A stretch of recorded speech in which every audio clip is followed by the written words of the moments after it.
What's going on, Badger Nation? Welcome to the PPC Den podcast, the world's first and longest running show all about how to make your Amazon advertising life a little bit easier and a little bit more profitable. Today, my friends, we're bulking up. And by that, I mean we're jumping in to a conversation about using bulk files to audit your account on a regular basis. Reason why?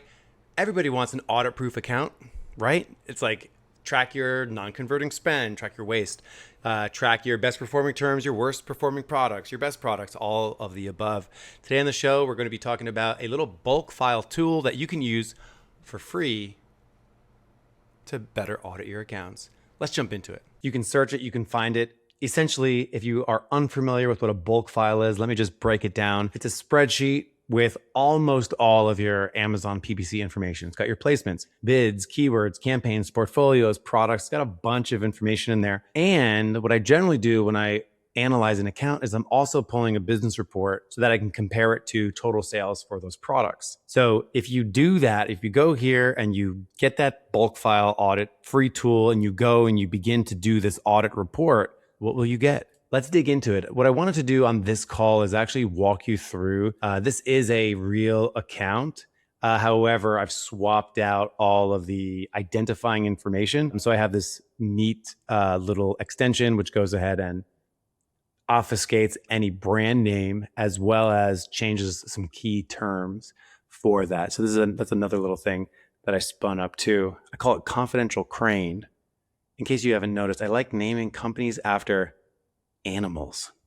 How about that? Although I do have Search Scientists, which was started pre me naming companies after animals.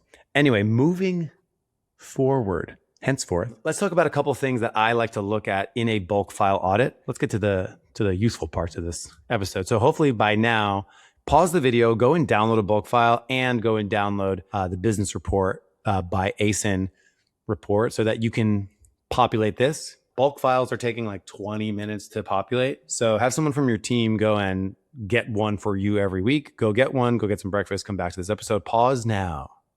Hopefully you've paused. Welcome back to the episode. Here we go.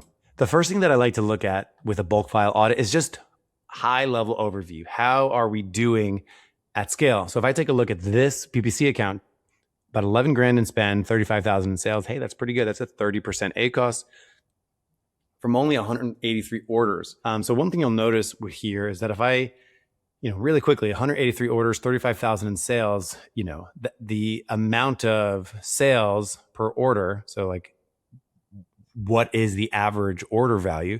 That's 35,000 divided by 183. It's about $191 per order. So this is a high AOV type product. Got a conversion rate of 1.76, which isn't uncommon for a high price point product on Amazon. Amazon shoppers are very cost conscious. It is hard to rank premium priced products. So that leads me to this other point that's being pulled out at me. Organic sales here are low, meaning a 30% organic share, meaning this business did $49,000 in sales and at 35,000 PPC sales and only 14,000 organic sales. This isn't the most uncommon thing in the world for a premium priced product, but it is indicative of like not having, if I were to guess from this audit, we likely do not have good important keywords in the top 5 organic ranking positions. And that's a huge bummer. So I would really want to sort of talk about this, like, hey, we have a 30% ACOS, that's fairly good. I would love some more organic ranking. What can we do there? And I would try to find a way in. So what is a keyword that we can go after where a premium priced product maybe is a little bit more competitive? So there's got to be a way to boost this. Now, historically, I've seen organic share generally at like 60%, and I would say that has dipped over the years. Amazon's been putting a lot more paid placements everywhere, which makes life a bit harder for anyone trying to eke out some more organic sales and get more profitable. So you can see here that the PPC performance is pretty darn good, but it's got a total ACOS or ad cost to total sales of 21% or tacos of 21%. So that makes the organic sales, it would be really nice to rank for some better things. Let's continue. Other things that I look at when I'm getting a pulse on an account. Again, a good audit gives you a pulse, gives you a directionality of things to go and research and do next. So again, I've already learned something here. I've learned, hey, maybe I should have a conversation about, can we get a variation that's a little bit lower price? Can we come in at $120? Can we come in at $80? Can we get a little bit more competitive in certain areas? Specifically, maybe we come up with cheaper variations of things. Maybe instead of selling 5 of the thing, can we sell a single pack? Can we sell a smaller version? The same premium quality, but just coming in at a lower price point. Something like that could be a way in on the market to help us boost some of these organic sales. It leads me to doing a whole bunch of reverse ASIN lookups. So what do I actually rank for organically on all my products? Is there anywhere where I can go after top 5 organic positions?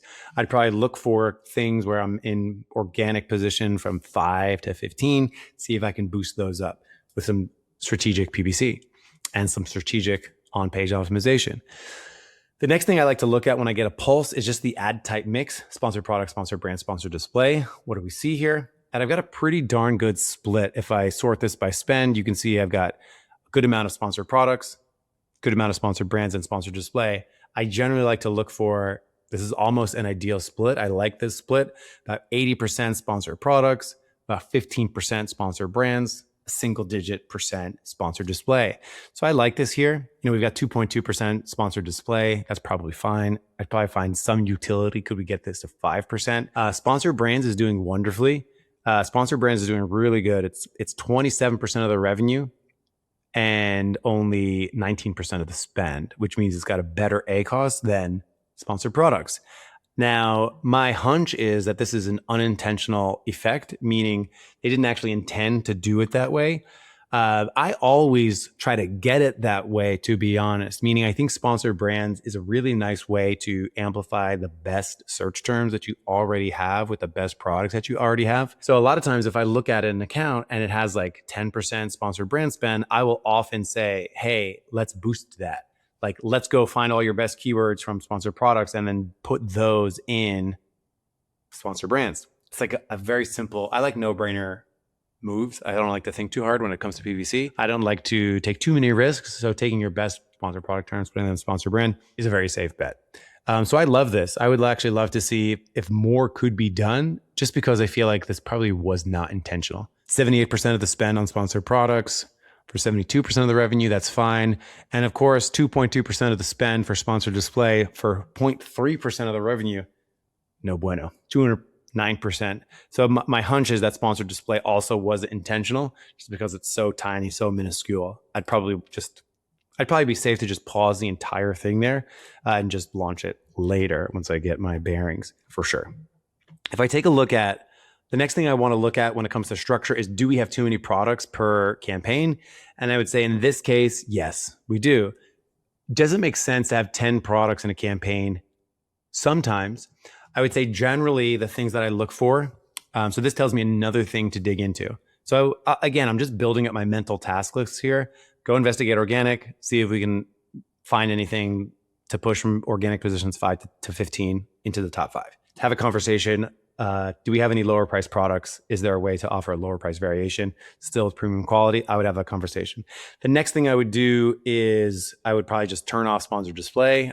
I almost would guarantee that the sponsored display wasn't well thought out. We could probably pause it and do something better. I love sponsored products and sponsored display here. I like their ratios. I like their performance. That's fine. Again, I'm always looking, were there any great sponsored product terms that were missed in sponsored brands? I would probably just want to double check that. The next thing I would say too is I would investigate these campaigns with 10 products in it, and I would actually see if that makes sense. What I can say, I do know that there's not that many products. Like this isn't a huge catalog of products. I think we're dealing with like 20. So I think that means we've got like half of our products in a single campaign multiple times. So what I would probably do is go and investigate, and I would go and pause any product that is very different than everything else. So a lot of people like get bent out of shape. They either try to do something very arbitrary and they say only single product campaigns. Other people say, no, do it this way or that way. Again, I don't think it matters too much. The thing to look out for is, are you grouping things that don't belong to be grouped? Meaning they're not relevant with each other. Like you have all of your colors in the same campaign targeting non-specific colors. Like that wouldn't make sense. Meaning you're selling water bottles and you have all your different colors and all your different sizes, and you have keywords triggering them for like small water bottle, large water bottle, red water bottle. Like that definitely doesn't make sense. At the same time, having small and large in the same campaign probably also doesn't make sense too, because those are likely with very different average order values, very different conversion rates. And anytime you get a lot of disparity inside a thing, you generally don't want it. And that disparity can be relevance based, search volume based, performance, like conversion rate. So anytime you're mashing anything with those too many different factors, it's no good. It's no good. So those are things that I'd be researching. My guess is probably that's happening. Other things I look for, budget pressure is pretty good. This is like inspired by the budget tab inside Amazon, which I think is a good screen. You just want to see like, am I capped out on budget where the ACoS is like fairly good? And I've got some of these here. Okay, doesn't look like it's too big of a concern right now. Overcrowded campaigns, overcrowded ad groups where we've got a lot of enabled terms. And I believe with this one, we actually made it so that it's got at least a single impression. So everything with a single impression. So this ad group has 75 enabled keywords with an impression. It's pretty significant, right? There's no way that you have steady, consistent performance in an ad group with 75 targets. There's no way. So what that means is you have targets that convert well with the same ad group, same budget share, same targeting share, with stuff that doesn't, you generally want to avoid that. So that's worth untangling. Mixing up match types, same kind of thing. Again, I do think there's some algorithmic reasons to do it, but I also think there's just straight up performance reasons to do it where you're mixing up exact, phrase, broad. So this helps you catch that. We've got duplicated keywords. Again, not a huge deal. It only is a huge deal if you have a duplicated keyword, a keyword found in two different ad groups with very, very varying different levels of performance. You want to clean that up. Be sure you're putting your best foot forward. So that's the targeting tab.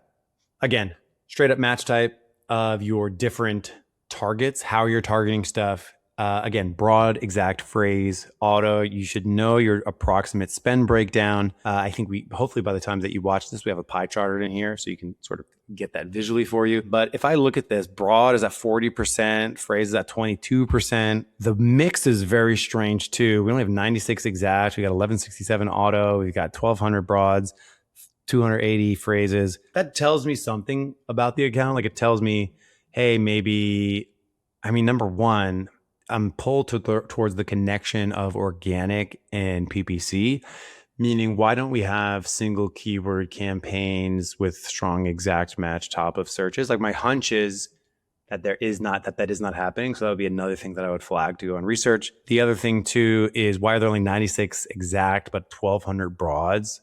That seems funky. And also look at the amount of ad spend to the amount of terms. That seems funky too. Like we've got 1200 broad match keywords for 3300 in spend. Again, if I think of spend per keyword is the metric that I think of. So spend per keyword, this sort of doesn't make sense because my spend per keyword on broad is incredibly low. That means like the average or median keyword gets almost no traffic, which is a recipe for disaster. So some of these will be bundled up, I would imagine. I would imagine that a lot of these broad match keywords are triggering the same search terms just due to the nature of broad match keywords. So that is something that I'd want to look out for. We've got top performing keywords. Again, it's always good to know where your best ROAS terms are. So I would go in there and I would investigate these, be sure we're giving it our very best bet. I mean, look at this, 39 in spend, 930 in sales. That's a 4% ACoS. What more would you want there? So I would definitely lean on these things. Be sure that I would check our organic ranking for these things. Why do we only have $40 in spend on this? There's got to be some juice to squeeze out of these. So I would investigate the organic ranking of all of these. Maybe these would be my candidates for moving into a better organic position. Bleeder keywords, spend with 0 sales. And this is at the keyword level. Ouch. Wasted spend at the keyword level is always a bit more painful than wasted spend at the search term level by far. Because at least you can make an argument that, the keyword does well, but the search term does poorly. Here, come on now. So these are definitely things to clean up. And we've got a lot. We got 1,400. So what percentage of spend is that? A significant amount. I think we're spending like 12, almost 12 grand. So that's pretty big. I like to check out ghost impressions. Why is the CTR for all these things so incredibly low? Again, CTR 0.1 on sponsored products phrase. It's like pretty tough. So yeah, generally sponsored products, bad click-through rate happens at 0.1 or worse. So basically less than 0.2. One of the easiest things to optimize for, fix that for sure. If I jump over to search terms, you know I love my search term analysis, and we got 65% wasted search terms. So that's 5,500 in spend out of a total of 8,400 search term spend. So this is sponsored products, sponsored brands, right? And what do we see here? The way that I always think about it is this non-converting spend switcheroo, meaning I've got 5,500 and no sales. Can I take $1,000 of there and give it bad ACOS? So imagine if I only had 4,500 in waste and I had $1,000 that I just created with a bad ACOS, like 50%, 60, 70, 100%, meaning I'd have an extra $1,000 in spend I have an extra $1,000 in revenue for the exact same spend. Who wouldn't want that? So yeah, people always focus on high ACOS stuff. And of course you should, but also I generally find that having wasted spend over 40% is almost going to be way easier, lower hanging fruit. So go and do that in addition to everything else. But spend by ACOS bucket, I got 5,500 and no sales. It's nice to see my second biggest bucket is ACOS less than 25. I've got 330 in spend over 100% ACOS. So here's my point. Like, look at the bucket size. I got 5,500 and no sales, but a lot of people will focus on over 50%. So I only have like $1,000 in over 50% spend. So what's the benefit there? Meaning you have $1,000 over 50%, meaning it does have a conversion over 50%. But then you have 5,500 and no sales. I feel like still to this day, 2026, May, there's not enough focus on trimming out non-converting spend. It's my favorite thing to do, people. It's my favorite thing to do. It's like the biggest no-brainer help to do. Trim non-converting search term spend. It's my favorite. High ACOS terms. Again, go fix those. Down bid. Think about the way that it's targeted. That's really good. We've got an ngram analyzer in here. I've talked about ngrams a lot. It's one of my favorite ways to reduce non-converting spend. And then, of course, we got search term potential cannibalization. This would really say potential cannibalization because it's not necessarily a bad thing unless it becomes a bad thing.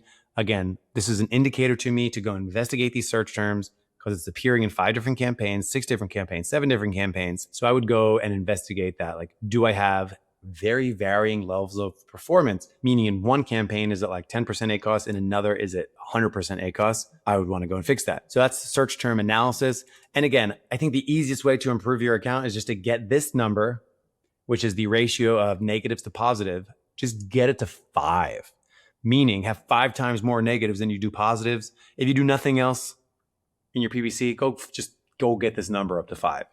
Because like any account structure issues, any bidding issues, whatever, if your account's broken, you have really bad placements, everything's bad. If you just have 5 times more negatives than positives, I would almost bet that fixes most things. It's like one of the best things. Bidding strategy is always helpful to look at. We got a lot of down only. That's nice to see. And you can just quickly see the performance here. Look at fixed bid, 72% ACOS. Ouch.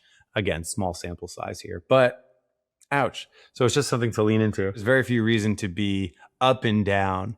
I would only do up and down with a campaign that I want to go very aggressive on, or individual campaign where every keyword in it gets over 30 orders a month. I think that's a nice candidate for up and down. So I like down only, of course. Down only is the way.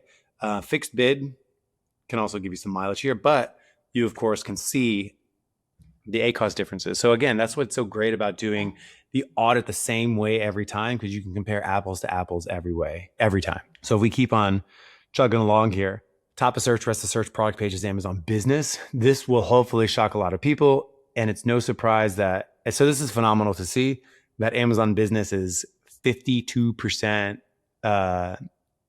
sponsored product business sales. So that's great. And the ACOS here is ripe. The ACOS here is ripe. It's 30%. I guess that's account average. So yeah, so this account does fairly well. And what you do see is how many campaigns have a modifier turned on for top of search. I've only got 18 out of 41 for top of search. That tells me there's not enough top of search optimization going on. 5 out of 41 for rest of search, 2 out of 41 for product page optimization, 6 out of 41 for Amazon business. Just a huge indicator that I need to go take action and be sure all these things have modifiers. And that could be tough work. Inside our main tool, we built something that allows you to attack this really fast. But again, for audit purposes, this is so valuable. So I absolutely love that. We've also got a products area, and it just allows you to see which products have good B2B sales so that you can go and optimize your campaigns. That's an action item. It also tells you how many campaigns the thing is in. Again, do I need a product in 15 campaigns? Maybe, maybe not. I can group this by child or parent. So that's kind of neat. And it just shows you total sales, ad sales, organic sales, cost tacos, which is nice to see. This doesn't give you same SKU sales, other SKU sales, unfortunately, but you get the takeaways are, of course, conversion rate. When I'm doing my analysis for ranking purposes, this is really valuable. I know that I'm going to have a hard time ranking something with 2% conversion rate, but I'll have an easier time, I hope, at doing something with like a 11% conversion rate. If I'm going to be setting up some B2B specific campaigns, I'm going to want to look at the campaigns that have good B2B sales. So that's helpful. So now I was talking through this whole thing, but I've only been talking for 22 minutes during this analysis. Imagine if I wasn't talking. I know this like the back of my hand, right? It gives me really good analysis really quick. Top products by spend. Again, it's just really quick analysis helping me understand what to do. I've got no sales SKUs, which is helpful as well. So that is our Badger Sheets bulk file. We got a link in the description. Go do your own bulk files. Everything that you saw is free and included and wonderful. I hope you have a great time optimizing your bulk file. If you haven't requested a bulk file from Amazon, go do it because it's probably going to take 20, 30 minutes. I'll leave it there for you. Have a good one. This is Mike here in the PPC Den, and I'll see you next week here in the PPC Den podcast. I've launched campaigns and picked keywords.